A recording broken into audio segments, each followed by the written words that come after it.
Hey guys, welcome back to the channel. If you don't know me, I'm Coach Taryn, founder of Different Breed. Today, we're going to be talking about back pain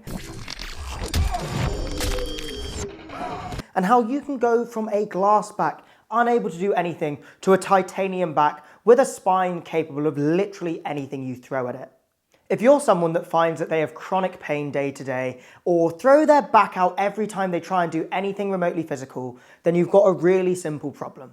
Your back is not capable of dealing with the physical demands your day-to-day life puts on it, which those of you who have had back pain will know is extremely limiting and really affects your quality of life. But you don't need to live suffering from the pain in your back forever. By regularly training the fundamental functions of your core and back, applying progressive overload over time, you can build a back that has a capacity far greater than you need for your day-to-day life, allowing you to live with full physical freedom, pain-free. These three fundamental functions are flexion, rotation, and rigidity. Flexion is letting your spine bend in any direction, and technically this covers extension because if you come this way, that is spinal extension, but of course if you're coming this way, it's flexing this way, so I just call it flexion, and it is literally anything where you bend. Rotation explains itself, is literally anything where you need to rotate and your back has to twist over itself. And then we've got your rigidity, which is when your core needs to be a rigid object. So you'll see this used in things like deadlifting, where you create a strong brace in your core, lift with a neutral back so you can lift the most weight. And you'll also find rigidity comes up in a lot of bodyweight skills, such as front levers, back levers, where you need to create rigidity through your torso, allowing you to perform the movements that you're aiming for. Thanks to the glass back rhetoric, many of you will only think the latter movement pattern here is safe. But the reality is, all three of these movement patterns are safe if scaled appropriately to the individual. Even people with bulged discs should be training these movement patterns as part of their rehab. But as I've said before, it's all about appropriate scaling, load management, and progression selection. You will come across all three of these movement patterns frequently in your everyday life. And you'll often do them under load. If you pick up your kid from the floor and you swing them, you're twisting, you're bending, and you're doing it under load, which is why it's so important to have excess strength here, because you don't want to risk blowing your back out just by doing a normal daily task. You need to have excess capacity, so no matter what you do, you can comfortably deal with it without pain and without worry. No matter what stage of life you're in, these are useful for you to train, and you need this excess capacity to get rid of back pain.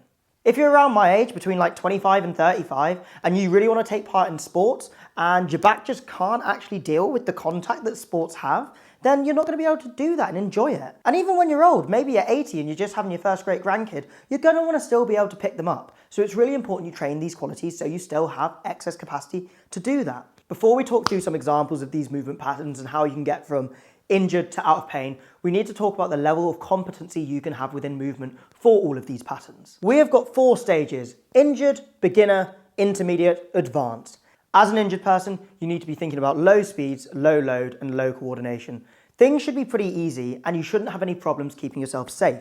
The goal here is to build up volume tolerance and load tolerance, as well as building up your ability to move over range.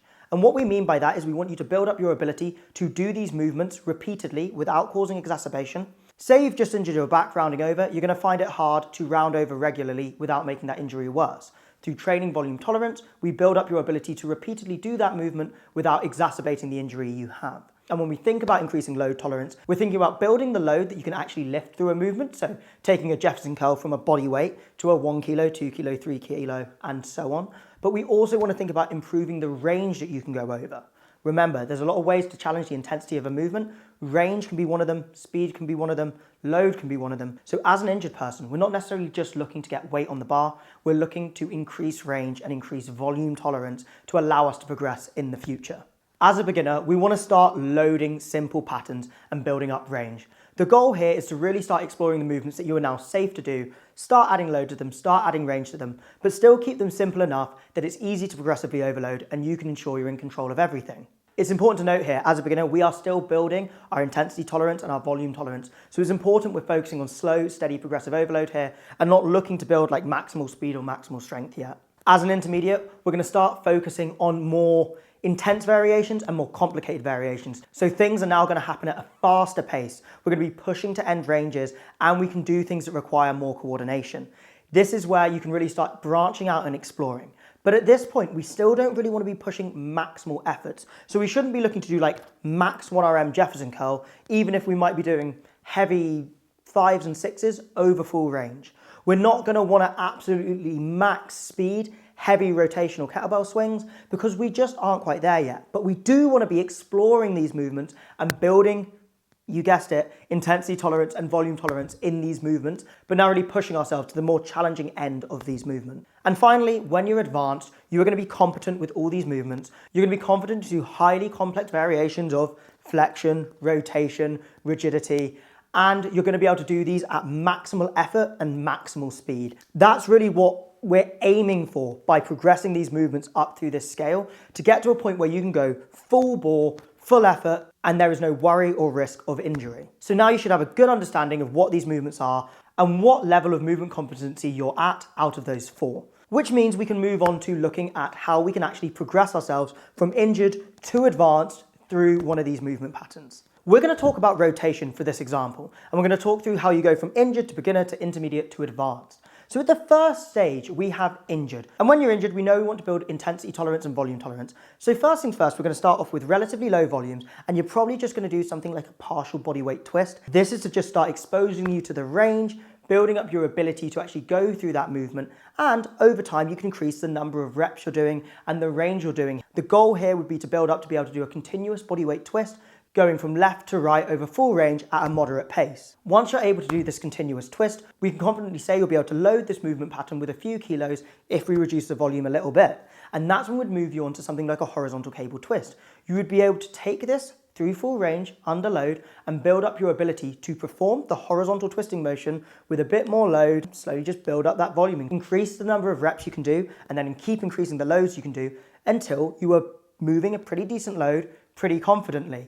Once you can do that, we would start toying around with some more advanced movements, like a hip shift swing. Just start exposing you to the movement pattern whilst you're still doing the sort of normal beginner horizontal cable training, but we'll just start drip feeding that in there, and this is our transition to intermediate. And once you've tried that hip shift swing for a week or two, we know you could start adding some weight to that because we've built your body's ability to deal with the intensity. We just need to make sure you're confident with the movement pattern because now it's more complex, and then we can start loading it. And this is when you start working through the intermediate skills. You would pick slightly more coordinated movements that happen at slightly faster speeds and then slowly build the weight up over time. Once again, building that intensity tolerance, and as we build that, then we can start building the volume tolerance. As we progress towards the end of this intermediate stage, we're gonna really start bumping up the intensities here. We'd start looking at maybe hitting some RP9s, maybe some heavy 3s, heavy 4s. Come on! And once we can confidently do that, we know we could then start pushing for maxes over time, and we start moving into this advanced stage. And the example I'll pick for you to show what we could move on to after this hip shift swing, we're actually going to go back to that continuous bodyweight twist. But what we would be looking for now, where we've been practicing in that intermediate section, getting up to that 90%, you know, those really high intensity things, we would look to perform the bodyweight twist at full speed rather than a moderate speed, going at that RPE10, that full effort, really slamming the body side to side, and testing our maximal ability. And what's really interesting about that is you can see how we come full circle through these movements. You know, we want to get to the point where we can horizontally twist with a capacity far in excess of what we'd need to live our everyday life. And we can prove that we've done that by taking ourselves from an injured partial bodyweight twist through the progressions of beginner where we start loading, into the intermediate stages where we start improving our coordination, towards the advanced stages where we can now basically do that movement without any worries at all, at max speed. Hopefully that should give you a really clear insight into how you can take your back from injury to capacity far in excess of what you need to live pain-free, just by taking yourself through these fundamental movements and progressively overloading to get yourself to this advanced stage. Of course though, understanding the process doesn't necessarily mean it's easy for you to implement yourself. So if you want to talk to a coach about how you can apply this to your situation and how you can build a spine truly made out of titanium, then head to our website, www.differentbreedcoaching.com. Link is in the description, and fill out the how can we help you form, and one of my team will reach out and contact you for a chat. Thanks for watching, guys. If you want to see more like this, make sure to subscribe, make sure to like this video, and I will catch you next week. Peace.